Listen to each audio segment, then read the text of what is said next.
2026-cı ildə magistratura imtahanına düşən Kakoro sualı.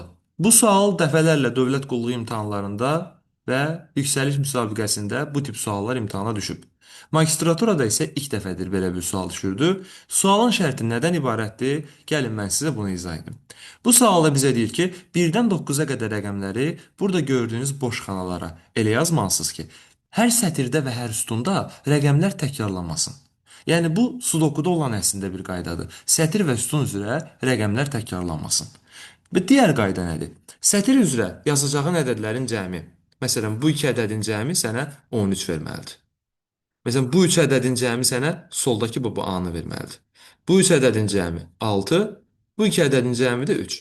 Yəni sətir üzrə ədədlərin cəmi solda üçbucağın içərisində yazılanın və sütun üzrə isə ədədlərin cəmi yuxarıdakı üçbucağın içərisində yazılan ədədi verməlidir. Məsələn, bu ikisinin cəmi budur, bu üçünün cəmi budur, bu üçünün cəmi budur, bunların da cəmi budur.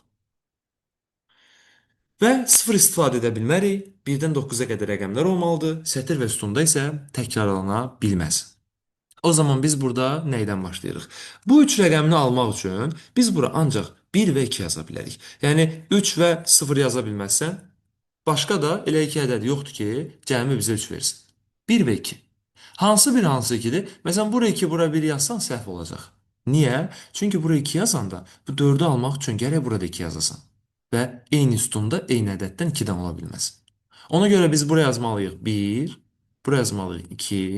Belə olanda 1-in üzərinə 3 gələndə eləyəcək 4.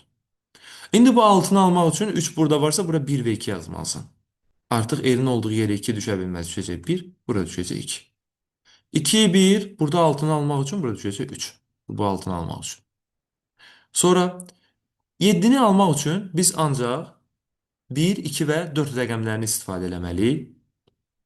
Başqa bir ehtimal yoxdur. 2 varsa bura 1 və 4-ü indi yaza bilərəm. Amma bura keçməmişdən qabaq biz burada nəyə baxaq? Biz burada əgər 1 ilə 4-ü, məsələn 1-i bura qoysan, 4-ü bura qoysan, bu səhv olacaq. Niyə? Çünki 1-in üzərinə nəsə gələndə 13 ala bilməzsən. Gərək 1-in üzərinə sən 12 gələsən. 13 almaq üçün. Səndə də 9-a qədər rəqəmlər var. Ona görə də bura 12 yaza bilməyəcəyin üçün bu 1 ilə 4-ün yerini nə etməlisən? Dəyişməlisən. 4 bura düşməlidir, 1 bura düşməlidir. Belə olanda burada 4 varsa, 13 almaq üçün bura nə yazacaqsan? 9. Elədi 13. İndi bu 16-nı almaq üçün 9-un aşağısına nə qoyacaqsan? 7. 9 üstə 7, 16. Və belə olanda bəs A nə olacaq? Bu üç ədədin cəmi. 7, 3 və 1. Cəmi eləyəcək 11. Deməli bizim B hərfinin qiyməti 1-dir, O-nun qiyməti 1-dir, R-nın qiyməti 1-dir, A-mız 11-dir, N isə neçədir? 9-dur. Hamısının toplamı 23-ə bərabərdir.